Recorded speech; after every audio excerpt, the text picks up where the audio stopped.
അള്ളാഹുവിൻ്റെ അതിമഹത്തായ അനുഗ്രഹത്താൽ അള്ളാഹുവിൻ്റെ ദീൻ പഠിക്കാനുള്ള ഒരവസരം കൂടി നമുക്ക് കൈവന്നിരിക്കുകയാണ്. നമുക്കറിയാവുന്നതുപോലെ സത്യത്തിന് എപ്പോഴും ഒരു പ്രത്യേകതയുണ്ട്. അതിനൊരിക്കലും ഒളിച്ചോടാൻ ഇടവഴികൾ ആവശ്യമില്ല എന്നതാണ്. സത്യം ഒരിക്കലും കുറുക്കു വഴികൾ അന്വേഷിക്കാറില്ല. അതിൻ്റെ ആവശ്യവുമില്ല. നേരിട്ട് കാര്യങ്ങൾ സംസാരിക്കുക, അസത്യത്തോട് നേരിടുക എന്ന ഋജുവായ സമീപനമാണ് സത്യവും സത്യത്തിൻ്റെ വക്താക്കളും എപ്പോഴും നേരിടാറുള്ളത്. എന്നാൽ പലപ്പോഴും സത്യത്തോടൊപ്പം അസത്യത്തെ കൂട്ടുപിടിച്ച് അതിൽ ഇടകലർത്തി ജനങ്ങൾക്ക് മനസ്സിലാകാത്ത വിധം സത്യമെന്ത് അസത്യമെന്ത് എന്ന് മനസ്സിലാകാത്ത രീതിയിൽ അവതരിപ്പിക്കുകയും തങ്ങളുടെ ഉദ്ദേശവും കാര്യലാഭവും നേടാൻ വേണ്ടി ഏത് വഴികളും സ്വീകരിക്കുന്നവർ ആ യാത്രയിൽ എവിടെയെങ്കിലും യഥാർത്ഥ സത്യത്തിന് മുമ്പിൽ അവർക്ക് അടിപതറും എന്നുള്ളതിൻ്റെ ഏറ്റവും വലിയ തെളിവാണ് സൂപ്പർ ബസാറിൽ നമ്മൾ ഏതാനും ദിവസങ്ങൾക്ക് മുമ്പ് കണ്ടത്. നാടുനീളെ ഒരു ആദർശം പ്രചരിപ്പിക്കുക, വർഷങ്ങളോളം ആ ആദർശം പ്രചരിപ്പിച്ചുകൊണ്ട് ആളുകളെ കൂട്ടുകയും സമീപിക്കുകയും അവരെ അതിൻ്റെ പ്രചാരകരാക്കി മാറ്റുകയും ചെയ്യുക. എന്നിട്ട് ആ ആദർശത്തെ ചോദ്യം ചെയ്യാൻ വേണ്ടിയുള്ള അവസരങ്ങളിൽ, അത് ചോദ്യം ചെയ്യപ്പെടുന്ന അവസരങ്ങളിൽ ആർജവത്തോടുകൂടി ആത്മാഭിമാനത്തോടുകൂടി തെളിവുകൾ ഉദ്ധരിച്ച് मनी व्यू से पर्सनल लोन लिया तभी तो आज ये बड़ी दुकान खोल पाया हूँ. आप भी मनी व्यू डाउनलोड करो और अपना सपना पूरा करो. തൗഹീദിന്റെ വക്താക്കൾ ഒരവസ്ഥയിലേക്ക് തൗഹീദിന്റെ വക്താക്കൾ എന്ന് പറഞ്ഞു നടക്കുന്നവർ പോലും എത്തിപ്പെട്ടു എന്നുള്ളത് വളരെ കൂട്ടുകയും സമീപിക്കുകയും അവരെ അതിൻ്റെ പ്രചാരകരാക്കി മാറ്റുകയും ചെയ്യുക. എന്നിട്ട് ആ ആദർശത്തെ ചോദ്യം ചെയ്യാൻ വേണ്ടിയുള്ള അവസരങ്ങളിൽ, അത് ചോദ്യം ചെയ്യപ്പെടുന്ന അവസരങ്ങളിൽ ആർജവത്തോടുകൂടി ആത്മാഭിമാനത്തോടുകൂടി തെളിവുകൾ ഉദ്ധരിച്ച് ആറ്റിക്കുറിച്ച് 2 വരി പോലും എഴുതാൻ ആത്മാഭിമാനമില്ലാത്ത ഒരവസ്ഥയിലേക്ക് തൗഹീദിന്റെ വക്താക്കൾ എന്ന് പറഞ്ഞു നടക്കുന്നവർ പോലും എത്തിപ്പെട്ടു എന്നുള്ളത് വളരെ സങ്കടകരമായ ഒരു കാര്യമാണ്. സ്വാഗതഭാഷകൻ ഇവിടെ സൂചിപ്പിച്ചതുപോലെ ഒരു വാട്സാപ്പ് ഗ്രൂപ്പിൽ ഉണ്ടായ ഒരു ചർച്ചയുടെ അടിസ്ഥാനത്തിലാണ് ഈ സൂപ്പർ ബസാറിൽ ഒരു വ്യവസ്ഥ തയ്യാറാക്കാൻ വേണ്ടി ഒരുങ്ങിയത്. അതിൽ അബ്ദുൽ ജബ്ബാർ മൗലവിയുടെ അൽ ഇസ്ലാഹിലെ ലേഖനമായിരുന്നു പരാമർശം. ദിവസവും അതിലെവിടെ ശിർക്കെവിടെ ശിർക്കെവിടെ ശിർക്കെവിടെ എന്ന് ചോദിച്ചപ്പോൾ വ്യക്തമായ മറുപടി പറയുകയും അറിഞ്ഞിട്ടും മനസ്സിലായിട്ടും ഒരു തരം അന്ധമായ അനുകരണത്തിന്റെ വഴിയിലൂടെ കടന്നു പോവുകയും ചെയ്തപ്പോ എന്നാൽ ഇത് പണ്ഡിതന്മാർ തമ്മിൽ സംസാരിക്കട്ടെ എന്നൊരവസ്ഥയിലേക്ക് എത്തുകയാണ്. അങ്ങനെ 2 കത്തുകൾ അതിൻ്റെ പിന്നാലെ നമ്മൾ കൈമാറുകയുണ്ടായി. അതിലൊന്നാമത്തത് KNM സൂപ്പർ ബസാർ യൂണിറ്റ് നേരിട്ട് വിസ്ഡം സൂപ്പർ ബസാർ യൂണിറ്റ് നൽകിയ കത്താണ്. അബ്ദുൽ ജബ്ബാർ മൗലവിയുടെ ലേഖനത്തിന്റെ പരാമർശത്തിൽ അദൃശ്യവും അഭൗതികവുമായ അള്ളാഹുവിന്റെ സൃഷ്ടികളിൽപ്പെട്ട ജിന്നിനോടുള്ള ഏത് തരത്തിലുള്ള സഹായതേട്ടവും അത് ശിർക്കിന്റെ പരിധിയിൽ വരുന്നതാണ്, തൗഹീദിന് വിരുദ്ധമാണ് എന്ന ആശയത്തിന്റെ അടിസ്ഥാനത്തിൽ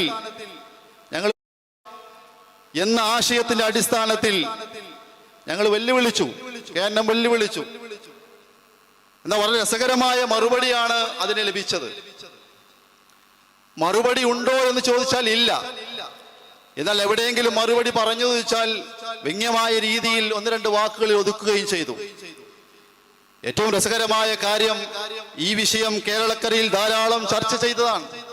ഇനിയൊരു സംവാദത്തിന്റെയോ ചർച്ചയുടെയോ ആവശ്യമില്ലാത്ത വിധം കേരളത്തിൽ ഇതിൽ പ്രചണ്ഡമായ പ്രചാരണം നടത്തി കഴിഞ്ഞു. അതുകൊണ്ട് നിങ്ങൾക്ക് ഇനിയും പഠിക്കണമെന്ന് ആഗ്രഹമുണ്ടെങ്കിൽ സോഷ്യൽ മീഡിയയെ പോലെ യൂട്യൂബ് പോലെയുള്ള മീഡിയകൾ അന്വേഷിച്ചുകൊണ്ട് പഠിക്കുക എന്ന രസകരമായ മറുപടിയാണ് ഉണ്ടായത്. ആ വെല്ലുവിളി ഏറ്റെടുത്തുകൊണ്ടുള്ള ഒരു വാചകം പോലും ഒന്നാമത്തെ കത്തിലില്ല. മറുപടി വെല്ലുവിളി ഏറ്റെടുത്തുകൊണ്ടുള്ള മറുപടിയും പ്രതീക്ഷിച്ചിരുന്ന KNM വിഭാഗം വ്യക്തിപരമായി അവരുമായി ബന്ധപ്പെട്ടു. പണ്ഡിതന്മാരുമായി ചർച്ച ചെയ്യാൻ നിങ്ങൾ തയ്യാറാണോ? ഒന്നാമത്തെ കത്ത് പ്രിയപ്പെട്ടവരെ മനസ്സിലാക്കേണ്ടത്, ഒന്നാമത്തെ കത്ത് നമ്മൾ എഴുതുന്നതിന് മുമ്പ് തന്നെ KNMന്റെ KJയുടെ ഏറ്റവും ഉയർന്ന ബോഡിയുമായി ആലോചിക്കുകയും ഇങ്ങനൊരു വിഷയം സൂപ്പർ ബസാറിൽ ഉണ്ട് എന്ന് പറയുകയും ചെയ്തപ്പോ കേട്ട മാത്രയിൽ ധൈര്യമായി ഏറ്റെടുത്തോളൂ എന്ന സന്തോഷകരമായ വാർത്തയാണ് ഞങ്ങളെ അറിയിച്ചത്. മറിച്ചൊരു വാചകം പോലുമില്ല. അതിന്റെ അടിസ്ഥാനത്തിൽ അത് ഏറ്റെടുക്കുമ്പോൾ തന്നെ ഞങ്ങളോട് പറഞ്ഞിരുന്ന കാര്യം, എങ്ങനെയെങ്കിലും അതിൽ നിന്ന് തടി തപ്പാനുള്ള ശ്രമവും ഉണ്ടാകും എന്നൊരു ക്ലോസും കൂടി പറഞ്ഞിരുന്നു. അത് സത്യത്തിൽ സത്യമായി പുലരുകയും ചെയ്തു. പ്രിയപ്പെട്ടവരെ, അതിന്റെ മറുപടി പ്രതീക്ഷിച്ചിരുന്ന ഞങ്ങൾ അവരോട് രണ്ടാമത് ചോദിച്ചു, മറുപടി എവിടെ? വെല്ലുവിളി ഏറ്റെടുത്ത കത്തെവിടെ? ഞങ്ങൾ അതിൽ മറുപടി എഴുതിയിട്ടുണ്ടല്ലോ, ഞങ്ങൾ വെല്ലുവിളി ഏറ്റെടുത്തിട്ടുണ്ടല്ലോ. ശരി, എങ്കിൽ രണ്ടാമത്തെ കത്ത് വീണ്ടും കൊടുത്തു. ഞങ്ങളുടെ KNM നിങ്ങൾക്ക് നൽകിയ ഒന്നാമത്തെ കത്തിന്റെ മറുപടിയിൽ നിങ്ങൾ വെല്ലുവിളി ഏറ്റെടുത്തു എന്നാണ് ഞങ്ങൾ മനസ്സിലാക്കുന്നത്. അതുകൊണ്ട് നിങ്ങൾക്ക് പറ്റുന്ന 2 or 3 ഡേറ്റുകൾ നിശ്ചയിക്കുക, ഞങ്ങൾ തയ്യാറാണ്. മറുപടിയില്ല. കുറെ കാത്തു നിന്നു. ഒന്ന് ആലോചിച്ച് നോക്കണം. കേരളത്തിലുടനീളം ഒരു ആദർശ പ്രസ്ഥാനത്തിന്റെ അവസ്ഥയാണ് നമ്മൾ കാണുന്നത്. ഇത് സമസ്തക്കാരോടുള്ള ചോദ്യമല്ല. തൗഹീദ് പ്രചണ്ഡമായ പ്രചാരണം നടത്തുന്ന, നാടുനീള വാദപ്രതിവാദങ്ങൾ നടത്തുന്ന, മുഖാമുഖങ്ങൾ നടത്തുന്ന, പലതരത്തിലുള്ള വിജ്ഞാന കൂടിക്കാഴ്ചകൾ നടത്തുന്ന, ആ രീതിയിൽ മുന്നോട്ട് പോകുന്ന ചാനലിലൂടെ മുഴുവൻ പ്രചണ്ഡമായ പ്രചാരണങ്ങൾ നടത്തുന്ന ഒരു ആദർശ പ്രസ്ഥാനത്തിന്റെ വക്താക്കളോട് നിങ്ങൾ ഈ വിഷയം ചർച്ച ചെയ്യാൻ തയ്യാറാണോ എന്ന വെല്ലുവിളി എവിടെ? ഒന്നാമത്തെ കത്തിൽ വെല്ലുവിളി എവിടെ എന്ന് ചോദിച്ചപ്പോ ഞങ്ങൾ അതിൽ മറുപടി നൽകിയിട്ടുണ്ട് എന്നാണ് മറുപടി കിട്ടിയത്. ഞങ്ങൾ രണ്ടാമത്തെ കത്ത് കൊടുത്തു, ഡേറ്റ് തരാൻ വേണ്ടി പറഞ്ഞു. അങ്ങനെ മറുപടി കിട്ടാതായപ്പോ വ്യക്തിപരമായ രീതിയിൽ അവരോട് സംസാരിച്ചു പറഞ്ഞു, ഞങ്ങളുടെ പണ്ഡിതന്മാരൊക്കെ തിരക്കിലാണ്, അവർ ഇബാദത്തിലാണ്, അവർ സംഘടനയുമായി ബന്ധപ്പെട്ട കളക്ഷനിലാണ്. ഒന്ന് ആലോചിച്ച് നോക്കണോ? ഇത് സാധാരണ കുട്ടികൾ അങ്ങോട്ടും ഇങ്ങോട്ടും പറയുന്നത് പോലെയുള്ള മറുപടിയാ. ആ രണ്ടാമത്തെ കത്തിന് പിന്നീട് ദിവസങ്ങൾക്ക് ശേഷം മറുപടി ലഭിച്ചു. ആ മറുപടിയിൽ ഈ വിഷയത്തിൽ ഞങ്ങൾ ഇതുവരെ മുൻകാലങ്ങളിൽ പറഞ്ഞതുപോലെയുള്ള മറുപടി തന്നെയാണ് ഞങ്ങൾക്ക് പറയാനുള്ളത്. ഇനിയും വേണമെങ്കിൽ നിങ്ങൾ പറയുന്ന സ്ഥലത്ത്, നിങ്ങൾ പറയുന്ന സമയത്ത് ഒരു ബുദ്ധിമുട്ടൊന്നുമില്ലെങ്കിൽ ഞങ്ങൾ പണ്ഡിതന്മാരുമായി ചർച്ച ചെയ്യാൻ തയ്യാറാണ് എന്ന രീതിയിൽ നിങ്ങൾ പറയുന്ന സ്ഥലത്തും സമയത്തും ഞങ്ങൾ തയ്യാറാണ്, വ്യവസ്ഥക്കിരിക്കാൻ തയ്യാറാണ് എന്ന് പറഞ്ഞ് അവർ മറുപടി കത്ത് നൽകുകയുണ്ടായി. നമ്മൾ ആലോചിച്ച് നോക്കണം. ഇവര് സോഷ്യൽ മീഡിയ നോക്കി പഠിക്കാൻ വേണ്ടി പറയുകയാണ് ആദ്യം ചെയ്തത്. സമസ്തക്കാരുമായി ഓരോ വർഷവും അല്ലെങ്കിൽ 2 or 3 വർഷം കൂടുമ്പോഴൊക്കെ സംവാദങ്ങൾ നടക്കുന്നു, മുഖാമുഖങ്ങൾ നടക്കുന്നു. ഏതെങ്കിലും ഒരു സമസ്തക്കാരൻ, ഒരു മുസ്ലിയാർ വെല്ലുവിളിച്ചാൽ, നബിദിനാഘോഷം അനിസ്ലാമികം എന്ന വിഷയത്തിൽ വെല്ലുവിളിച്ചാൽ നിങ്ങൾ സോഷ്യൽ മീഡിയ നോക്കി പഠിച്ചോളൂ എന്ന് ഇവർ പറയാറുണ്ടോ? ഞങ്ങൾ ഒരുപാട് മുഖാമുഖങ്ങൾ നടത്തിയിട്ടുണ്ട്, ആ മുഖാമുഖം നോക്കി പഠിച്ചോളൂ എന്ന് പറയാറുണ്ടോ? നമ്മോട് മാത്രം അല്ലാഹുവല്ലാത്ത ഒരേതൊരു സൃഷ്ടിയോടാണെങ്കിലും ശരി, അതിനോടൊന്നും ഒരു തരത്തിലും അദർശവും അഭൗതികവുമായ രീതിയിലുള്ള ഒരു തേട്ടവും പാടില്ല എന്ന് പ്രചാരണം നടത്തിക്കൊണ്ടിരിക്കുന്ന KNM ഇവരോട് അതേ വിഷയത്തിൽ സംവാദത്തിന് വേണ്ടി വിളിച്ചപ്പോൾ കിട്ടിയ മറുപടി ഇങ്ങനെയൊക്കെയായിരുന്നു. ഞാൻ അധികം നീട്ടി സംസാരിക്കുന്നില്ല. അങ്ങനെ ആ രണ്ടാമത്തെ കത്തിന്റെ മറുപടി കിട്ടിയതിന് ശേഷമാണ് ഏറ്റവും രസകരമായ കാര്യം. കാരണം എങ്ങനെയെങ്കിലും സ്ഥാനാർത്ഥികൾ നോമിനേഷന് വേണ്ടി കൊടുക്കുമ്പോ അതിലെന്തെങ്കിലും ചെറിയ പിഴവുകൾ ഉണ്ടെങ്കിൽ അത് സ്വീകരിക്കപ്പെടാതെ പോകുന്നത് പോലെ വളരെ ശ്രദ്ധിച്ചുകൊണ്ടാണ് KNM KJU ഈ കാര്യങ്ങളിൽ ഇടപെട്ടത്. ഒരു തരത്തിലുള്ള വിടവുകളില്ലാത്ത രീതിയിൽ, വ്യാഖ്യാനങ്ങൾക്ക് വകുപ്പില്ലാത്ത രീതിയിൽ എങ്ങനെയെങ്കിലും വ്യവസ്ഥക്കൊന്ന് ഇവരെ ഇരുത്തണം എന്നതായിരുന്നു സ്റ്റേറ്റ് കമ്മിറ്റിയുടെ നമ്മുടെ നിർദ്ദേശം. ആ നിലയ്ക്ക് എല്ലാ കാര്യങ്ങളും ശ്രദ്ധിച്ചുകൊണ്ട് തന്നെയായിരുന്നു നമ്മൾ മുന്നോട്ട് പോയത്. പക്ഷെ രണ്ടാമത്തെ കത്ത് മറുപടി കിട്ടി. ഇനി എങ്ങനെയെങ്കിലും ഇത് കൂടിയേ തീരൂ, വ്യവസ്ഥയ്ക്ക് ഇരുന്നോ തീരൂ എന്ന അവസ്ഥയിൽ ഇവർ ഒരുപക്ഷെ പണ്ഡിതന്മാരുമായി ബന്ധപ്പെട്ടിട്ടുണ്ടാവും. അപ്പോഴാണ് മുകളിൽ നിന്ന് ഇവർക്ക് അടി കിട്ടിയത്. നിങ്ങളോട് ആരാ ഇങ്ങനെ ഒരു വ്യവസ്ഥക്ക് ഒരു സംവാദത്തിന് വെല്ലുവിളിക്കാൻ പറഞ്ഞു എന്ന രീതിയിലുള്ള പല വിമർശനങ്ങളും അവർക്ക് അവിടെ നിന്ന് കിട്ടി. എന്ന് ആലോചിച്ച് നോക്കണം. ജനങ്ങളോട് സ്റ്റേജ് കെട്ടി ഫ്ലക്സിൽ വലിയ രീതിയിൽ വെണ്ടക്ക അക്ഷരങ്ങളിൽ അല്ലാഹു അല്ലാത്ത മറ്റേത് ശക്തിയോടും, അത് ജിന്നാകട്ടെ മലക്കാകട്ടെ മറ്റേത് ജീവനുള്ളതാകട്ടെ ജീവനില്ലാത്തതാകട്ടെ അതെല്ലാം ശിർക്കാണ്, അത് ജിന്നാകട്ടെ ഒന്നുമാകട്ടെ ഒന്നിനോടും പ്രാർത്ഥിക്കാൻ പാടില്ല, സഹായം തേടാൻ പാടില്ല എന്നൊക്കെ പറഞ്ഞതിന് ശേഷം ഇതിന്റെ അടിയിൽ കൂടെ ഒരു ക്ലോസ് കൊടുക്കും. മനുഷ്യന്റെ കഴിവിൽപ്പെട്ട കാര്യമാണെങ്കിൽ ഒരു ജിന്നുണ്ട് എന്ന് വിശ്വസിച്ചാൽ, ചോദിക്കുന്ന കാര്യം ജിന്നിന് നൽകാൻ കഴിയുമെന്ന് വിശ്വസിച്ചാൽ ശിർക്കല്ല എന്നൊരു വാദം പറഞ്ഞു നടക്കുന്ന ഇവർ ഒരിക്കലും ഇതിന് തയ്യാറായില്ല. നേതാക്കന്മാരെ കിട്ടിയില്ല, കുടുങ്ങിയവരെ. അവസാനം ഇതെങ്ങനെയെങ്കിലും ഇതിൽ നിന്ന് തടിയൂരണം എന്ന ചിന്തയുമായിട്ട് ഇവർ നടന്നു. അതിനെന്ത് ചെയ്തു? പലതരത്തിലുള്ള നിബന്ധനകളുമായി വന്നു. ആ നിബന്ധന, ഒന്നാമത്തെ നിബന്ധന എന്തായിരുന്നു? നമുക്കൊന്ന് ഇരുന്നാലോ. ആ ഇരുത്തം എന്തിനാ നമുക്ക് ആദ്യം മനസ്സിലായി. പശു വാല് പൊക്കിയത് എന്തിനാ നിങ്ങൾക്ക് മനസ്സിലായി. എന്തിനാ ഇരിക്കുന്നത് ചോദിച്ചപ്പോ അല്ല, വ്യവസ്ഥ നടക്കില്ല, അപ്പൊ അതിൻ്റെതായ ചില ചട്ടങ്ങളൊക്കെ ഉണ്ടാവുമല്ലോ. ഓക്കെ, അതൊക്കെ നമ്മൾ സംസാരിച്ച് തീർത്തതാണല്ലോ. പിന്നെ എന്തിനാ രണ്ടാമതൊരു ഇരുത്തം? അതല്ലാത്തത് വല്ലതുണ്ടെങ്കിൽ നമുക്ക് സംസാരിക്കാം. അല്ല, ഞങ്ങൾക്ക് മുകളിൽ നിന്ന് കിട്ടിയ ഓർഡറാണ്, നിർദ്ദേശമാണ്, ഒന്ന് ഇരിക്കണം. അപ്പൊ നേരത്തെ നിശ്ചയിച്ചതിൽ നിന്ന് പുതിയതായി ഒന്നുമില്ല എങ്കിൽ നമുക്ക് ഇരിക്കേണ്ട ആവശ്യമില്ല, നിശ്ചയിച്ച കാര്യങ്ങൾ അങ്ങനെ മുന്നോട്ട് പോകാമെന്ന് പറഞ്ഞു. ഓക്കെ, ശരി, ഇന്നാ അങ്ങനെ തന്നെയാവാം. വ്യവസ്ഥ നടക്കുന്നതിന്റെ കുറച്ച് ദിവസം മുമ്പ് പറഞ്ഞു 5-ാം തീയതി വ്യവസ്ഥ നടന്നുവെങ്കിൽ അതിന് തൊട്ട് മുമ്പ് പറഞ്ഞു തലേ ദിവസം രാത്രി 9 മണിക്ക് ശേഷം, ഇശാ നമസ്കാരത്തിന് ശേഷം വ്യവസ്ഥ നടത്താം. എങ്ങനെയുണ്ട്? ഇവർക്ക് രാത്രി എന്ന് പറഞ്ഞ തന്നെ ഭയങ്കര രസമാണ്. രാത്രിയുടെ ഇരുളിൽ എല്ലാ പരിപാടിയും എങ്ങനെയാണ്? രാത്രിയുടെ ഇരുളിലാകുമ്പോ എന്തെങ്കിലും സഹായം കിട്ടുമായിരിക്കും. അതുകൊണ്ട് വ്യവസ്ഥ രാത്രി നടത്താം, ആരും അറിയണ്ട. നമ്മൾ പറഞ്ഞു അങ്ങനെ ഒരു കീഴ്വാക്ക് നമുക്കില്ല, ഇത് ദീനാണല്ലോ. അതുകൊണ്ട് പകലിന്റെ വെളിച്ചത്തിൽ തന്നെ ഇത് നടക്കട്ടെ.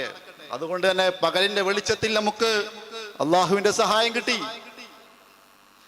തലേ ദിവസം രാത്രി 5-ാം തീയതി വ്യവസ്ഥ നടക്കുകയാണെങ്കിൽ തലേ ദിവസം രാത്രി വന്നുകൊണ്ട് പറഞ്ഞു 10 വീതം മധ്യസ്ഥന്മാരെ തീരുമാനിച്ചിരുന്നല്ലോ, അത് പാടില്ല. അല്ല, 10 വീതം ഓഡിയൻസിനെ തീരുമാനിച്ചിരുന്നു, ആ ശ്രോതാക്കൾ 10 പാടില്ല, 2 ഭാഗത്തുനിന്ന് പാടില്ല എന്ന് പറഞ്ഞു. ഉടനെ ഞങ്ങൾ ബന്ധപ്പെട്ടു. അപ്പൊ പറഞ്ഞു നിങ്ങൾ സമ്മതിച്ചു കൊടുത്താളേ, പരമാവധി എങ്ങനെയെങ്കിലും നടക്കണം. ഓക്കെ, നമ്മൾ അംഗീകരിച്ചു. പിന്നീട് പറഞ്ഞു 4 പണ്ഡിതന്മാരാണല്ലോ നമ്മൾ തീരുമാനിച്ചത്, 4 വേണ്ട 3 മതി. ഓക്കെ, നമ്മൾ അതും തീരുമാനിച്ചു കൊടുത്തു. നിങ്ങൾ പറഞ്ഞതുപോലെ ചെയ്യാം. പിന്നീടാണ് ഇത് ഏത് വഴിയിലേക്കാണ് കൊണ്ടുപോകുക എന്ന് വ്യക്തമായി മനസ്സിലാക്കുന്ന രീതിയിൽ 3-ാമത്തെ കണ്ടീഷൻ പറയുന്നത്, ഇരു വിഭാഗത്തിൽ നിന്നും മധ്യസ്ഥന്മാർ വേണ്ട. എങ്ങനെയുണ്ട്? 2 ആളുകൾ തമ്മിൽ ഒരു സംഗതി, ഒരു കാര്യത്തിൽ തീരുമാനം എടുക്കുകയാണെങ്കിൽ പോലും അവിടെ ഒരു മധ്യസ്ഥ ഇല്ലെങ്കിൽ പ്രശ്ന. ഇരു വിഭാഗത്തിൽ നിന്നും മധ്യസ്ഥന്മാർ വേണ്ട എന്ന് ഒരു ആദർശ പ്രസ്ഥാനത്തിന്റെ വക്താക്കൾ പറയുന്നുവെങ്കിൽ എന്തായിരുന്നു നിങ്ങളുടെ ഉദ്ദേശം? ആ ഉദ്ദേശമല്ല നിങ്ങൾ പൂർത്തീകരിച്ചത്. മധ്യസ്ഥന്മാരില്ലാത്ത, ഓഡിയൻസ് ഇല്ലാത്ത, ഒരു വിലങ്ങുകളുമില്ലാത്ത, ആരും നിയന്ത്രിക്കാനില്ലാത്തൊരവസ്ഥയിൽ ഒരു ആദർശം പറയാൻ പോലും എന്നിട്ട് ഇവർക്ക് പറ്റിയില്ല. നമ്മൾ വിചാരിച്ചത് എങ്ങനെയെങ്കിലും ഒന്ന് ഇരുന്നാൽ ഇവരൊന്ന് എഴുതി കിട്ടുമല്ലോ എന്ന് വിചാരിച്ച് അതും സമ്മതിച്ചു കൊടുത്തു. പ്രിയപ്പെട്ടവരെ, ഇതാണ് ഇവരുടെ അവസ്ഥ. ഒരാൾക്ക് പോലും അങ്ങനെ പറഞ്ഞാലും തെറ്റില്ല. എന്താണ് തൗഹീദ്, എപ്പോഴാണ് പ്രാർത്ഥനയാകുക, അതിന്റെ മാനദണ്ഡം എന്താണ്, അള്ളാഹുവിന്റെ സൃഷ്ടികളായ ജിന്ന് മനുഷ്യനെ സംബന്ധിച്ച് എന്താണ്, എങ്ങനെ ബന്ധപ്പെടാൻ കഴിയും, എങ്ങനെ ബന്ധപ്പെടാൻ കഴിയില്ല, ബന്ധപ്പെട്ടാലുള്ള പ്രശ്നം എന്താണ്, ഇതിനെക്കുറിച്ചൊന്നും അറിയില്ല. ഓരോരുത്തരെയും പേഴ്സണലായി ഈ വിഷയവുമായി ബന്ധപ്പെട്ട് കാര്യങ്ങൾ സംസാരിക്കുമ്പോ ഒരു പ്രത്യേക പോയിന്റിലെത്തുമ്പോ അവർ കൈയൊഴികയാണ്. സമസ്തക്കാരെ ഓർത്തുപോയി നമ്മൾ. അല്ലാഹുവല്ലാത്ത ഏതെങ്കിലും ഒരു ഔലിയാകട്ടെ, അമ്പിയാക്കന്മാരാകട്ടെ, ഏതെങ്കിലും ഒരു ശക്തിയോട് പ്രാർത്ഥിക്കാൻ നിങ്ങൾക്ക് തെളിവുണ്ടോ? അത് കൊടുത്ത കഴിവിൽ നിന്നാണെങ്കിൽ പോലും എന്ന് പറയുമ്പോ ഒന്നോ രണ്ടോ വാചകം പറഞ്ഞ് മൂന്നാമത് ഇനി ഉസ്താദിനോട് ചോദിക്കട്ടെ എന്ന് പറയുന്ന അവസ്ഥയിലേക്ക് എത്തി. ഫൈസൽ മുസ്ലിയാർ എന്താണോ പറയുന്നത് അത് മാത്രം സ്വീകരിച്ച് മുന്നോട്ട് പോകുന്ന തീർത്തും തക്ലീദിന്റെ അവസ്ഥയിലേക്ക് വിസ്റ്റം അനുയായികൾ എത്തി എന്നുള്ളത് സങ്കടകരമായ ഒരു കാര്യമാണ്. നാളെ ഫൈസൽ മുസ്ലിയാർ ഇവിടെ വന്നുകൊണ്ട് തൗഹീദിൽ എന്തെങ്കിലും മാറ്റം പറഞ്ഞ അത് വിശ്വസിച്ച് നടക്കേണ്ട ഒരു അവസ്ഥയിലാണ് ഇവര്. അവർക്ക് ആർക്കും അറിയില്ല എപ്പോഴാണ് എന്താണ് കാര്യകാരണ ബന്ധം, കാര്യകാരണ ബന്ധത്തിന് അതീതം എന്താണ്, അധീനം എന്താണ്, മനുഷ്യ കൈവിൽപ്പെട്ട കാര്യം എന്താണ്, അപ്പുറത്തുള്ളത് എന്താണ്, അദൃശ്യം എന്താണ്, തുടങ്ങിയ കാര്യങ്ങളൊന്നും സാധാരണക്കാർക്ക് അറിയില്ല. വെറുതെ പറയുന്നല്ല, അനുഭവം പറയുന്നത്. ഓരോരുത്തരോട് സംസാരിക്കുമ്പോൾ ഇതാണ് അവസ്ഥ. ഇപ്പൊ എന്താ, ആരോടും മറുപടി പറയണ്ട എന്നാണ് തീരുമാനം. ഒരാളോടും ഒന്നും മറുപടി പറയണ്ട. ഞാൻ പൊതുവെ ഇങ്ങനെയുള്ള മറുപടിക്കല്ല പറയുന്നത്. വ്യക്തിപരമായി സംസാരിക്കുമ്പോൾ പോലും ആരോടും മറുപടി പറയാതെ നമുക്കൊരുപാട് മറ്റു പലരോടും സംസാരിക്കാറുണ്ട്, മറുപടി പറയാറുണ്ട്. അതുകൊണ്ട് ഇവർക്ക് ഇതിങ്ങനെ കുറച്ച് പ്രചാരണം നടത്തി മുന്നോട്ട് പോകേണ്ടത് ഉദ്ദേശം മാത്രമേ ഉള്ളൂ. അതുകൊണ്ട് മിണ്ടാതെ അങ്ങോട്ട് മുന്നോട്ട് പോകുക എന്നൊരവസ്ഥയാണ്. വല്ലാത്തൊരു ഗതികേടിലാണ് ഇവർ എത്തിപ്പെട്ടിരിക്കുന്നത്. സാധാരണക്കാരോട് സംസാരിക്കുമ്പോൾ മറുപടി പറയണം, എന്നാലോ ഇത് അവസാനം ഒരു ചർച്ചയിലേക്ക് എത്തുമ്പോൾ പണ്ഡിതന്മാരെ കിട്ടാനുമില്ല. അവര് കഴിയഴിഞ്ഞു. ഇതിന്റെ ഇടയിൽപ്പെട്ട് ഗതികെട്ടൊരവസ്ഥയിലേക്കാണ് ഇപ്പൊ വിസ്റ്റത്തിന്റെ അനുയായികൾ എത്തിപ്പെട്ടിരിക്കുന്നത്, ഒരു യാഥാർത്ഥ്യ. അതുകൊണ്ട് ജിന്നി വിഭാഗം, ജിന്നുവാദവുമായി ബന്ധപ്പെട്ട ഒരു ചാപ്പയും വിസ്റ്റത്തിന്റെ പേരിൽ ഇനി കേൾക്കാൻ പാടില്ല എന്ന പ്രചണ്ഡമായ ഒരു അജണ്ടയുടെ ഭാഗമാണ് എവിടെയും വിളിച്ചാൽ വരാത്തതും മറുപടി പറയാത്തതും. ഇനി അതിന് കേജോയിന് കത്ത് വേണോന്നറിയില്ല. ഈ വിശദീകരണത്തിന് മറുപടി പറയാനേ അതിനും കേജോയി അങ്ങോട്ട് കത്ത് കൊടുക്കണമെന്നറിയില്ല. ഏതായാലും ഞാൻ അവസാനിപ്പിക്കുകയാണ്. ഞാൻ ഇതുവരെയുള്ള വ്യവസ്ഥ വരെയുള്ള കാര്യങ്ങൾ മാത്രമാണ് സൂചിപ്പിച്ചത്. ഇൻഷാ അല്ലാഹ് തുടർന്നുള്ള കാര്യങ്ങൾ ഇവിടെ വിശദീകരിക്കും. പ്രിയപ്പെട്ടവരെ, സമസ്തക്ക് അവരുടെ വിശ്വാസത്തിൽ വ്യതിയാനമുണ്ടാകുമ്പോൾ ഏതെല്ലാം രീതിയിൽ പ്രബോധന പ്രവർത്തനങ്ങളുമായി നമ്മൾ മുന്നോട്ട് പോകുന്നുവോ അതുപോലെ പറഞ്ഞ് മനസ്സിലാക്കി കൊടുത്ത് തൗഹീദിന്റെ വെള്ളി വെളിച്ചത്തിലേക്ക്, ആ മഹിമയിലേക്ക് പൂർണ്ണമായി കൊണ്ടുവരേണ്ട വിഭാഗം തന്നെയാണ് ഇവരും. രണ്ടും വ്യത്യസ്തരല്ല. എത്രമാത്രം തൗഹീദ് പഠിപ്പിച്ച് കൊടുക്കേണ്ടി വരുമോ അതുപോലെ അത്രക്കും ഓരോ യൂണിറ്റിലും അവർക്കറിയില്ല, പാവങ്ങളാണ്, ഒരു ഒഴുക്കിലൊത്തങ്ങനെ നീങ്ങിക്കൊണ്ടിരിക്കുകയാണ്. അതുകൊണ്ട് അവർക്ക് എന്താണ് വ്യതിയാനം, എവിടെയാണ് നിങ്ങളുടെ പ്രശ്നമെന്ന് തുറന്നു പറയേണ്ട ബാധ്യത നമുക്കുണ്ട് എന്ന് മാത്രം സൂചിപ്പിച്ചുകൊണ്ട് നിർത്തുന്നു. അസ്സലാമു അലൈക്കും വറഹ്മത്തുള്ളാഹി വബറകാതുഹു.